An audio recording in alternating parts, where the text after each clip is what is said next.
Сәлем достар, сендермен Вали кәсіпкер. Бүгін Black Friday Торонтоның ең үлкен, ең ірі сауда орталықтарының бірі Eaton Center'дамыз. Black Friday'ді осы жерден қара жұма скидкалар жасайтын түні осы жерден өткіземіз. Көріп тұрғандай адам толып тұр, кешкі сағат 8-ге таяп қалды. Бұл жерде әдетте ертерек жабылатын, бірақ осы күні 9-ға дейін, 10-ға дейін істейтін сияқты. Адам қызу, 50% скидка, одан да көптері бар.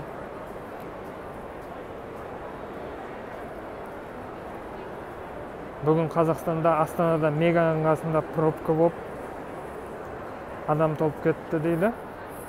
Бұл жерде де сондай сияқты ғой. Кеттік. Әдетте канадалықтар осындай ірі сауда орталықтарында көп адам жиналатын жерде адамдар аздау болатын, бірақ бүгін осындай шегерім көп болатындықтан толып тұр. Біздің базарлардағыдай адам толып тұр. Кейбір дүкендердің қасында адам тізіліп қатар кезекте тұр. Кейбіреулердің іші толып тұр. Енді әрине көп дүкендер шегерім жасайды, кейбіреулері мүлдем жасамайды. Өздерінің брендтері соншалықты мықты, оларға скидка керек емес деп сезетті. Осындай маркетинг ретінде мүлдем жасамайды. Кейбіреулері 50%, 40%-ға дейін шегерім жасайды.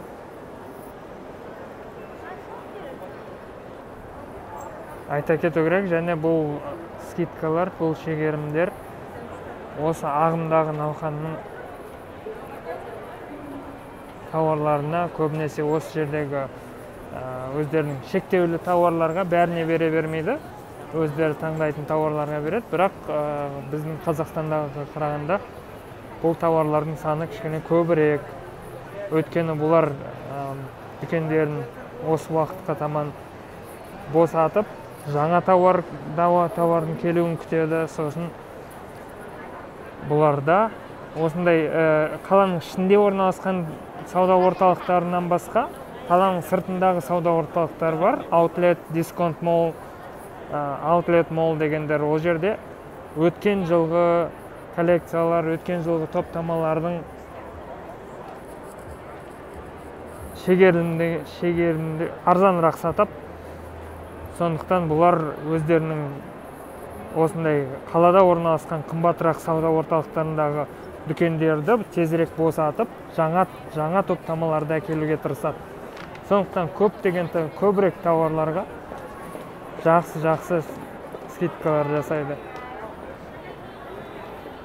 20, 30, 40, 50%-ға дейін жақсылап шегерім жасай береді. Және бұларды енді әрине брендтер, өздерінің дүкендері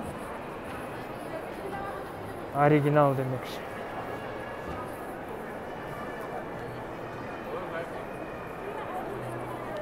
Көп дүкендерде осындай әлі де карантин шаралары қолданып жатыр. Карантин шараларын ұстанып жатыр. Сондықтан адамдар тізілген кезекте. Кейбіреулерінде одан да көп. Бұларға қарағанда, бұлар енді мысалы арзандау брендтерді алсақ, оларда онсыз да адам толып тұрады, бірақ осындай күндері, үлкен шегерім жасайтын күндері одан да көп.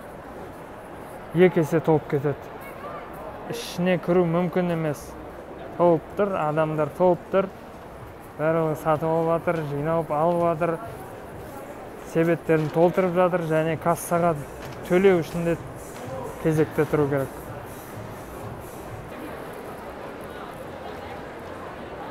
Бірақ мысалы кейбір дүкендер толық барлық тауарларға шегерім жасауға дайын тұр. Мына дүкеннің мысалы 40% барлық дүкендегі барлық тауарларға және 60% кейбір тауарларға тіпті 60% беріп жатыр.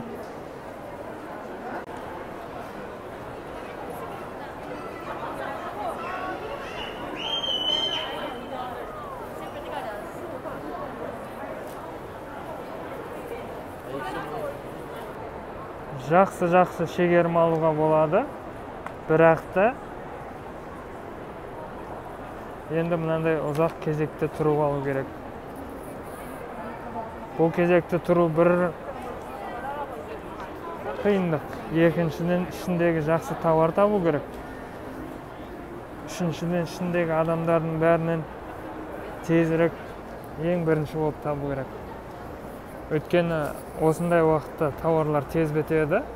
Кейбір адамдар тіпті таңертең осындай осы күндері таңғы 6-да ашылады дүкендер, соған орай түнде кезекте тұрып ең бірінші болып кіру үшін келеді. Өйткені бұндай жағдайда таңдау өте көп болады. Әрине және адамдар аздау болады.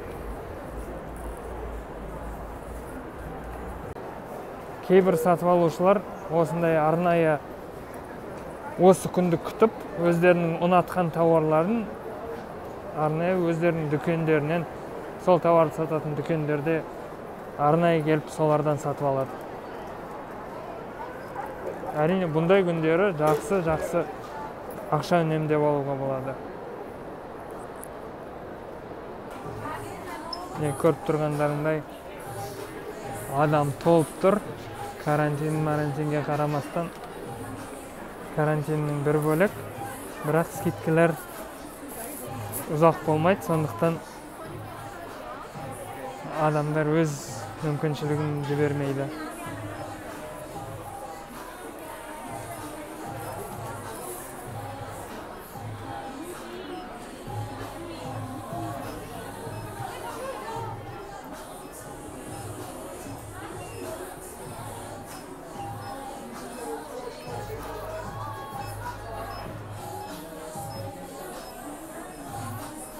Жалпы бұл косметика және парфюм сататын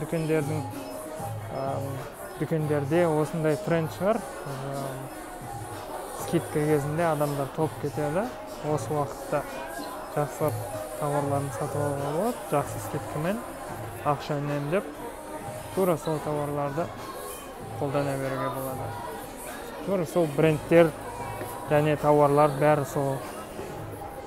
Киімге қарағанда бұлар қатты ескере бермейді ғой, жаңалары бар, классикалары бар, соларды жақсы скидкалармен сатып алу мүмкіншілігі бар. Бірақ кейбір дүкендер өздерінің тауарларының ерекшелігіне қарай болуы мүмкін. Қатты скидка дегенмен адамдар қатты көп келе бермейді. Кәдімгі күндері сияқты. Бірнеше адам жүр, бірнеше сатушы қаптап сатып алып жатқандарын көріп тұрған жоқпын. Сондықтан әртүрлі брендтің өзіне қарай, дүкеннің саясатына қарай болуы мүмкін. Байланысты. Кейбір дүкендерде адам көп, кейбір дүкендерде күндегідей.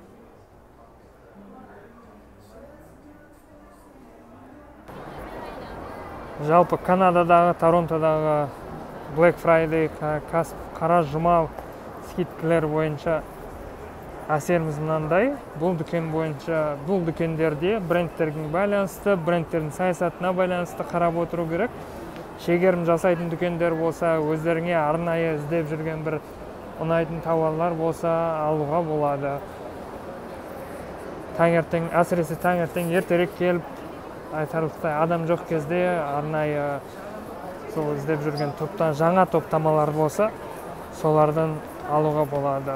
Ал егерде оған күтуге мүмкіншіліктерің болмаса, немесе тезірек алғыларың келсе, осы жаңа топтамаларды қымбатырақты сатып алуға болады. Арнайы іздеп, интернеттен табуға болады, кейде шегерімдер болады.